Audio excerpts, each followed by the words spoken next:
दोस्तों, दुनिया के नक्शे पर एक ऐसा ज्वालामुखी फिर से सुलगने लगा है जिसे 80 साल पहले अमेरिका ने 2 परमाणु बम गिरा करके शांत कर दिया था।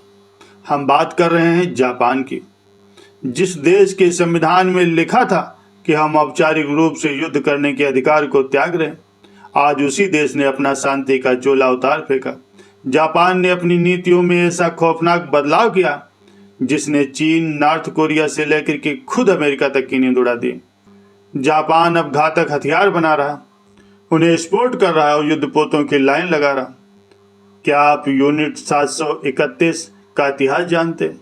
1945 से पहले का वो क्रूर जापान जो जिंदा इंसानों पर ऐसे खौफनाक प्रयोग करता था कि आज भी रूह कांप जाए। जब ऐसे इतिहास वाला देश वापस हथियार उठा ले तो दुनिया का डरना लाजमी। आखिर 80 साल के बाद जापान को हथियार उठाने पर किसने मजबूर किया? डोनाल्ड ट्रंप ने ऐसा क्या कह दिया कि जापान अमेरिका से भरोसा ही खो बैठा? और हिंद महासागर में चीन को दफन करने के बजाय जापान अब भारत को कौन सा ब्रह्मास्त्र दे रहा?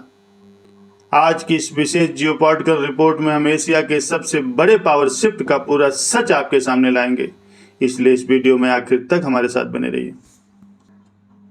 दोस्तों, आज जो जापान आपको बहुत शांत और टेक्नोलॉजी वाला देश दिखता है, 1945 से पहले वो दुनिया का सबसे खूंखार और आक्रामक साम्राज्य था।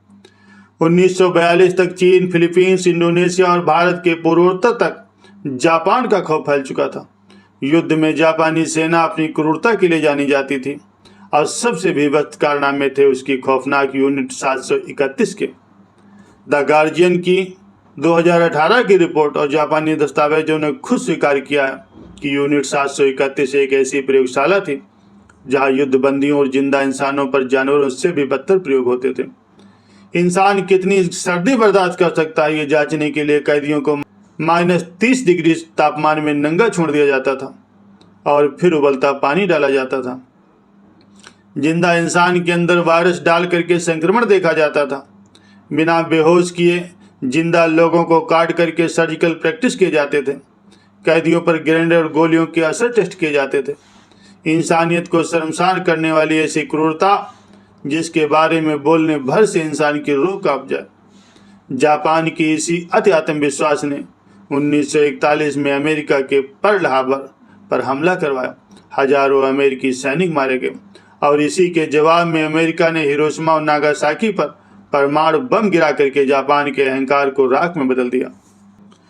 दोस्तों, परमाणु बम के उस प्रलय के बाद अमेरिका ने जापान से कसम खिलवाई। अमेरिका के जनरल डगलस मैकआर्थर ने जापान का संविधान लिखवाया।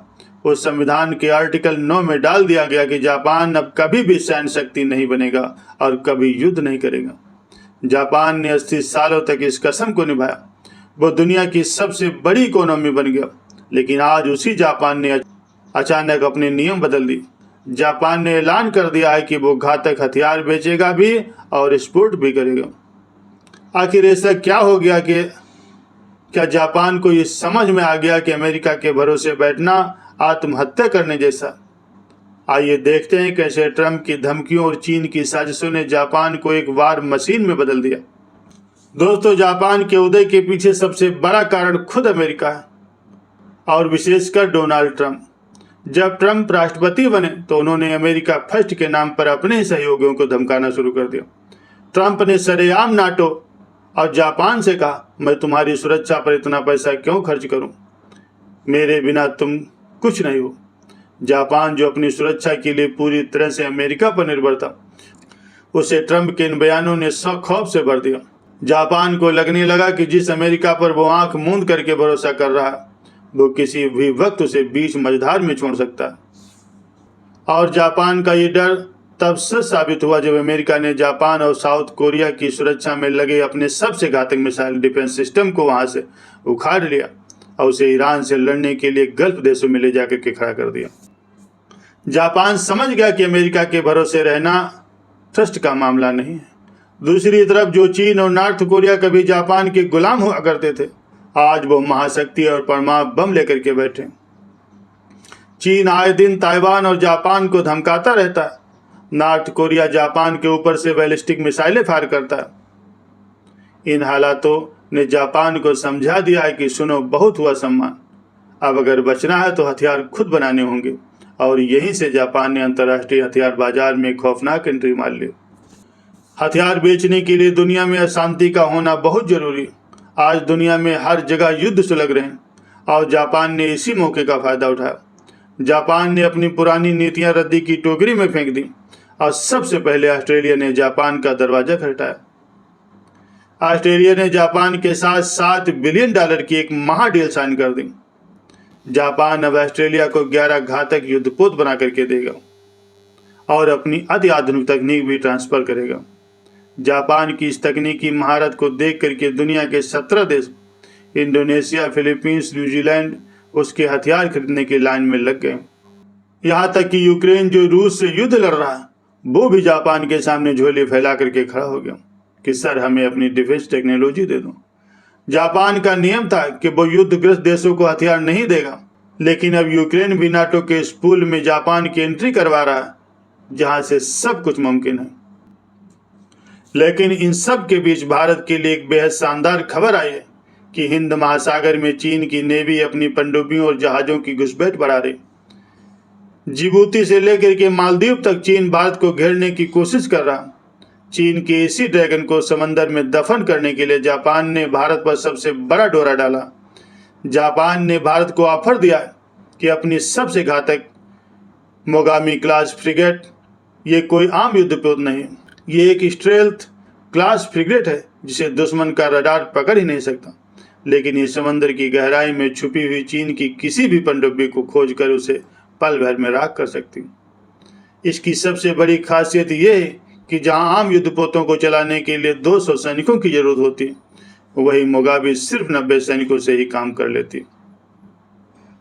जापान इस युद्धपोत को भारत के साथ मिलकर के क्रो प्रोड्यूस करना चाहता है और भारत को टेक्नोलॉजी ट्रांसफर करने के लिए भी तैयार हो गया। ये भारत और जापान की दोस्ती का वो ब्रह्मास्त्र है जो एशिया में चीन के वर्चस्व को हमेशा के लिए खत्म कर देगा। दोस्तों, जियोपॉलिटिकल की इस बिसात पर जापान का ये उदय भारत के लिए बहुत अच्छी खबर जरूर है, क्योंकि जापान हमारा एक प्यारा और भरोसेमंद मित्र राष्ट्र है।